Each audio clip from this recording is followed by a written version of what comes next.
आई तमाम उपस्थित ये माता रानी के जागरण में जब भी माता बहन आयल बा आज समस्त लोग के सादर प्रणाम करते हुए हमने के माई के दरबार में चले के बाद ये जागरण के प्रोग्राम के व्यवस्थापक तूफान म्यूजिक वर्ल्ड के मालिक सुनील यादव जी और आप समस्त कमेटी के लोग तमाम माता बहन नौजवान साथी आई माई के दरबार लागल बा। आप देखा तनी कि माई के पूजन अर्चन होता जब भी उपस्थित बा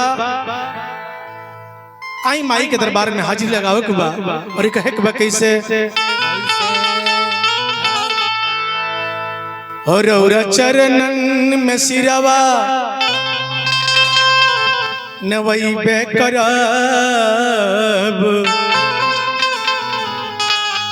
रौरा भक्ति के अलख जगई बेकराब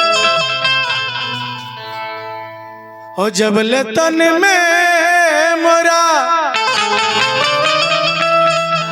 सांस चलते रही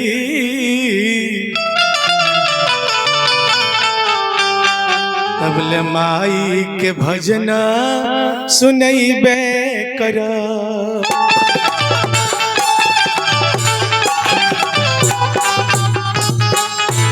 हाँ एक बार माई के नाम के जयकारा बोले जा जब भी उपस्थित बा सबे बोलो प्रेम से बोली साचे दरबार की दुर्गा जी महारानी की प्रेम से बोली पवन पुत्र हनुमान की।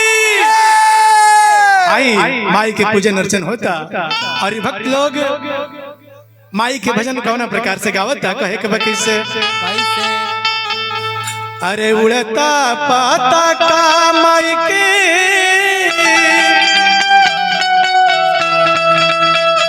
ऊंचे रे गगनवा ओ पूजनवा हो उड़ता पाता का माई के ऊंचे रे गगनवा ओ पूजनवा होता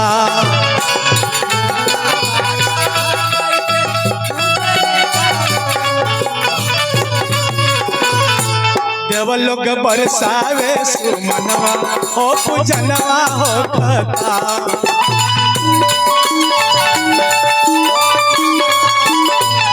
हो देव लोग बरसावे सुमनवा हो पूजनवा होता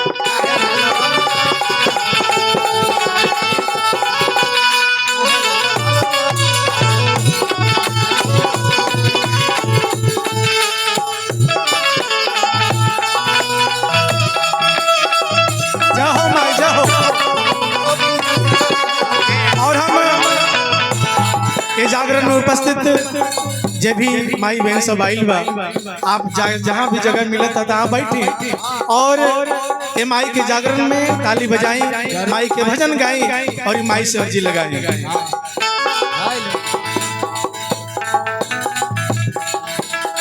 और कहे के बाद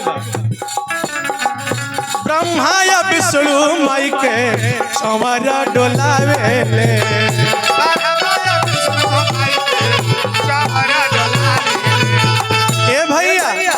माई के दरबार लागल माई आई बड़ी माई के पूजन अर्चन होता भैया ब्रह्मा या विष्णु माई के संवरा डोलावे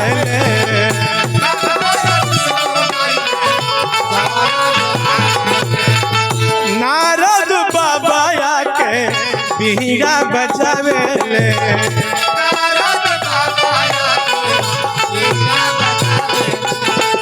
ब्रह्मा या विष्णु माई के चौबरा डोलावे नारद बाबा के बीड़ा बजावे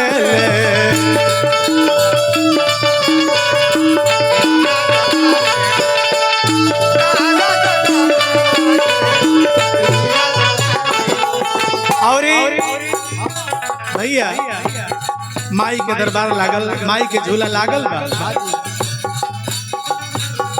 झीरा झीरा बहे पुरवा पावनवा हो पूजनवा होता।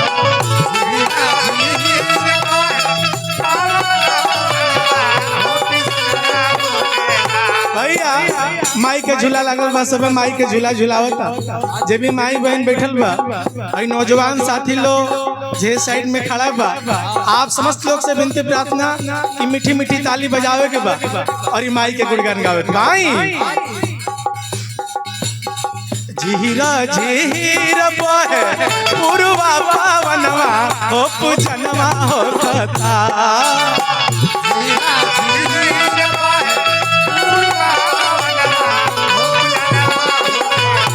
हो पूजनवा होता। डबल लोग बरसावे सुमनवा हो पूजनवा होता।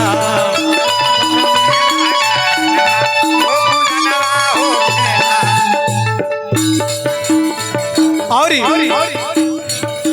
हाँ भैया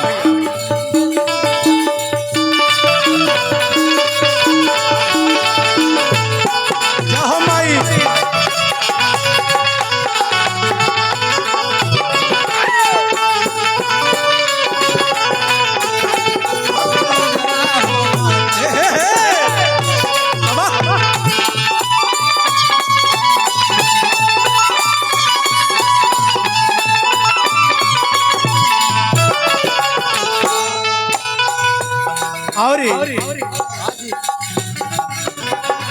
पांडे विनोद माई के मंत्र उच्चारे। पांडे विनोद माई के और ये देखिए हमने के बीच में हमने के पत्रकार महोदय मनमीत बाबा भी उपस्थित बानी। बाबा के तरफ से भी बहुत बहुत अरदास लागल। क्या बात है। पांडे विनोद माई के मंत्र उच्चारे।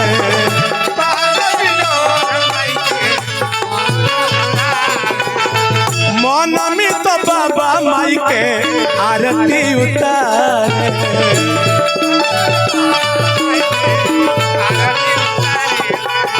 और ये प्रोग्राम के कराव में सबसे बड़ा सहयोग सौजन्य बा आरोग्य क्लिनिक एवं मदर केयर सेंटर डॉक्टर के रूप में प्रेमशीला कुमारी जे स्त्री रोग व बचपन रोग विशेषज्ञ बा। कमाई से विनती प्रार्थना बाकी है माई। पांडे विनोद माई के मंत्र उच्चारे।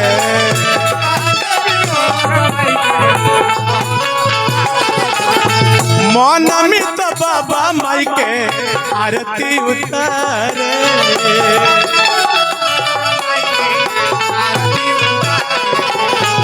ए भैया सुनील सेवकवा माई के।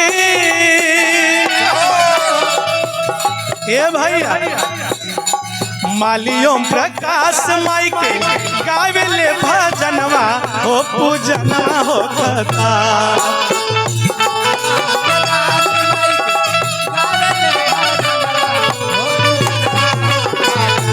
देव लोग बरसावे सुमनवा हो पूजनवा होता।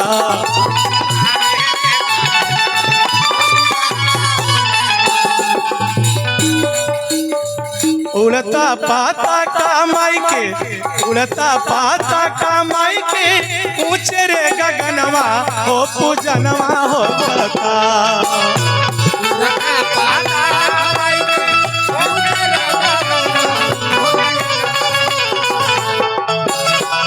उड़ता पाता का माई के ऊंचे रे गगनवा हो पूजनवा होता। हो पूजनवा होता। देव लोग बरसावे सुमनवा हो पूजनवा होता।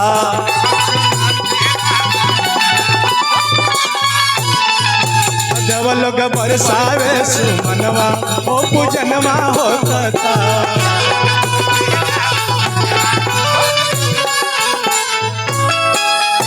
प्रेम से बोलती साचे दरबार की, शेरा वाली मैया की।